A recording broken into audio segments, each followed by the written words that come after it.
Londres. En este entorno saludamos a Manuel Pinto, analista de XTB. Manuel, muy buenas, gracias por acompañarnos estos minutos. Muy buenas, ¿qué tal? Encantado de estar con vosotros.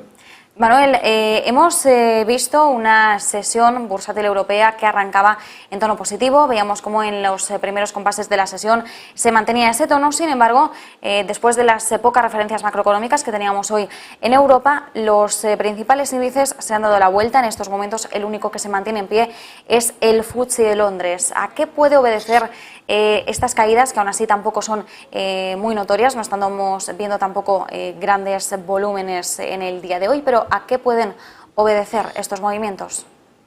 Bueno, como decías, pocos movimientos. Sí que hemos tenido los resultados del índice de GSFK en Alemania, peor de lo esperado, y yo creo que es una tendencia que viene ya de los últimos días, no solo de hoy, ¿no? Al final estamos teniendo datos macroeconómicos pues peor de lo esperado en general en el mundo. Empezamos la semana con China, hemos tenido también en Alemania, en Francia, como decía, hemos corte de suministro del gasoducto.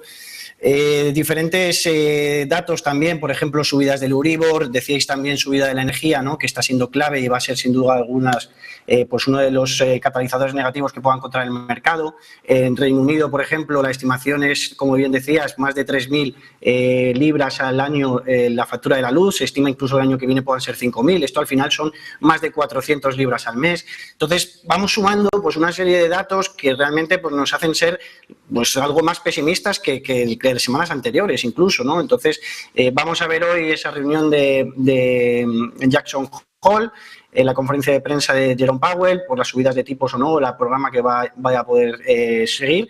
De hecho, ayer el Banco Central Europeo, en las minutas que conocimos, pues también es un programa de endurecimiento, porque van a continuar con esas subidas de tipos y, por tanto, pues el endurecimiento de las políticas monetarias es un hecho en los bancos centrales, ¿no? Así que el motivo, yo creo que no hay un motivo concreto de por qué las caídas hoy del mercado, sino que yo creo que vienen ya con muchas dudas, inestabilidades, también resultados empresariales en Estados Unidos, por ejemplo, Nvidia fueron peores de lo esperado, en Dollar Tree también fueron peores de lo esperado. Así que, por tanto, yo creo que es un conjunto de cosas, ¿no? Datos macro que llevamos con toda la semana peor de lo esperado y, por tanto, hoy, pues a pesar de que podíamos esperar un pequeño rebote por el sentimiento ya de un rebote, pues estamos a la espera de ver en esa conferencia de prensa los próximos pasos. Estamos a la espera de la conferencia de Jerome Powell, del discurso que pueda ofrecer hoy a los mercados. Hemos estado haciendo cábalas durante toda la semana sobre por dónde podrían ir los tiros. Entendemos que Jerome Powell se va a mantener firme en la necesidad de seguir combatiendo la inflación. Entendemos también que de alguna forma se va a apoyar en el dato de PIB de ayer, una lectura que revisaba el dato, una ligera mejora, la que veíamos de 3 décimas, pasaba de una contracción del 0,9 el PIB del segundo trimestre a una contracción del 0,6%. Entendemos que Powell va a aprovechar esto para remarcar la necesidad de que la Reserva Federal siga el transcurso, el camino tal y como lo ha estado haciendo hasta el momento. Hoy además que vamos a tener ese indicador favorito de la Reserva Federal para medir la inflación, como es el PCE. ¿Qué es lo que podemos esperar, por un lado, del PCE y por otro lado de las palabras de Jerome Powell?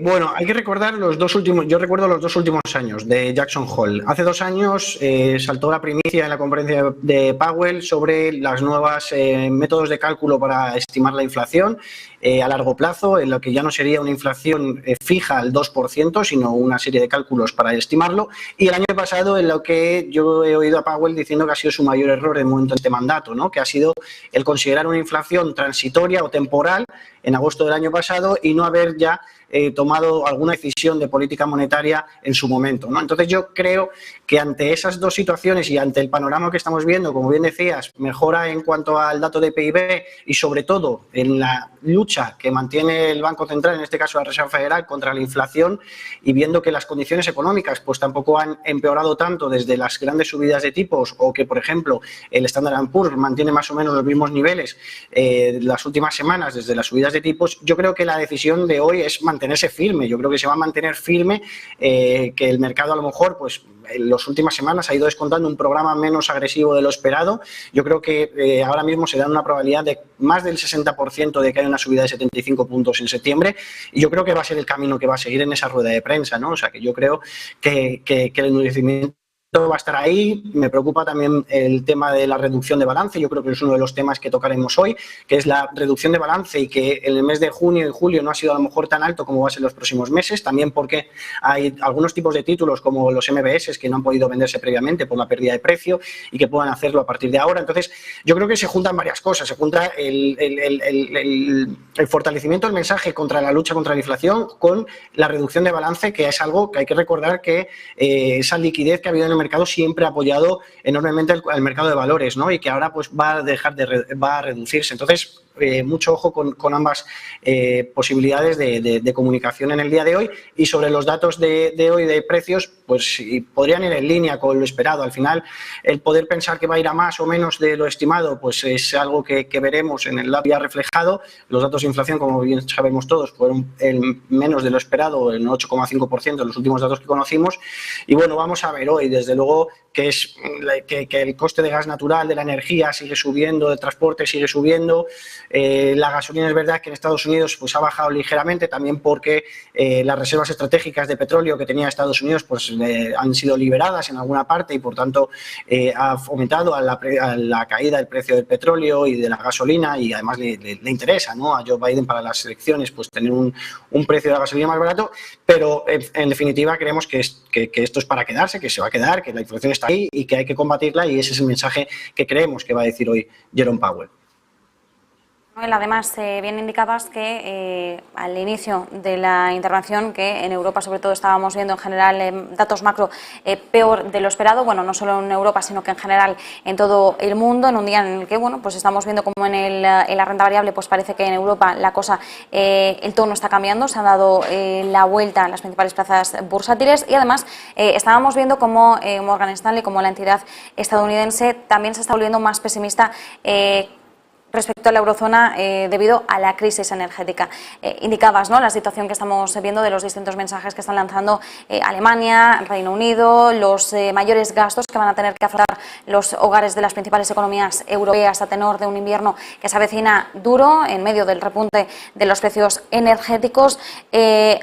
Claro, la voz de Morgan Stanley pesa mucho, al final su departamento de análisis es contundente, así que si prevén realmente una recesión ligeramente más profunda a partir del cuarto trimestre, es un mensaje que no podemos ignorar de ninguna forma. Los temores de recesión van aumentando. Desde XTB, Manuel, por barajar también un entorno, un horizonte, ¿en qué punto veis que podría ya ser tangible esta recesión en Europa?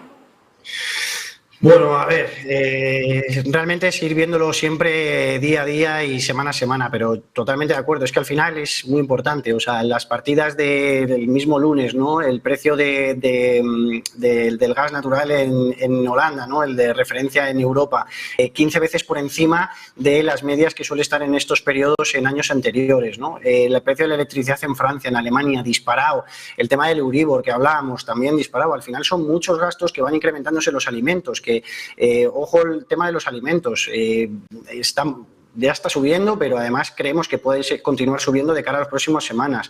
Entonces, partidas que vamos viendo de nuestro día a día, que van encareciendo por nuestra vida y que poco a poco van a ir a más, ¿no? Entonces, un momento determinado en el que podamos verlo, no sabemos decirlo en qué momento determinado podríamos ver. Desde luego que todo va sumando esas decisiones de los bancos centrales. Yo creo que en el mes de septiembre, para la subida de tipos del Banco Central Europeo, pues ya va a empezar a ser muy restrictiva, un endurecimiento pues realmente alto con todo lo que estamos viendo. Hay que saber que al final Europa pues ha confiado de una materia prima, el gas natural en Rusia, que ha sido muy barato durante muchos años y que eso ha llevado a una confianza extrema en Rusia, que ahora, sin embargo, pues están viendo métodos alternativos o alternativas que no están o no van a funcionar en el corto plazo, ¿no?, por infraestructura, por tiempos, etcétera. Entonces, esto está aquí para quedarse, y el punto en el que veamos pues una caída ya de manera importante o significativa en los índices bursátiles, pues vamos a ir viéndolo, ¿no? Habrá algún catalizador desde luego negativo, creemos que a lo mejor pueda ser el empleo, que de momento está sosteniendo bien y que algunos datos de empleo negativo puedan dar ya indicios a que la economía real pues está notando mucho. Puede ser también el sector inmobiliario, que ya hemos visto en Estados Unidos cómo las viviendas están bajando, cómo las construcciones están bajando, las transacciones de viviendas están bajando. Hay que recordar que allí las hipotecas de 30 años han subido al 6%, desde el 3% que estaban hace apenas unos meses. Así que, por tanto, pues son sectores que de momento no están haciendo tanto ruido, pero que ya pueden hacer un efecto dominó importante sumado al gran gasto que estamos acumulando en nuestro día a día, en nuestro mes a mes.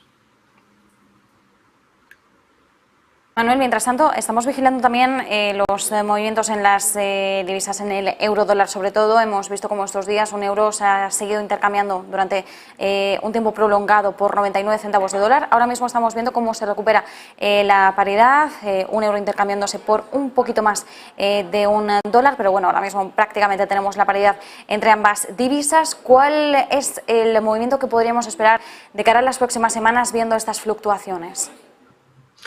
Bueno, nosotros pensamos que el dólar es la moneda fuerte, ¿no? Y desde luego, pues si tuviésemos que tener confianza, no solo a nivel económico, sino también a nivel político, vamos a ver elecciones ahora en Italia, que tenemos a la vuelta de la esquina en el mes de septiembre, que pueden dar también inestabilidad o incertidumbre a la zona común.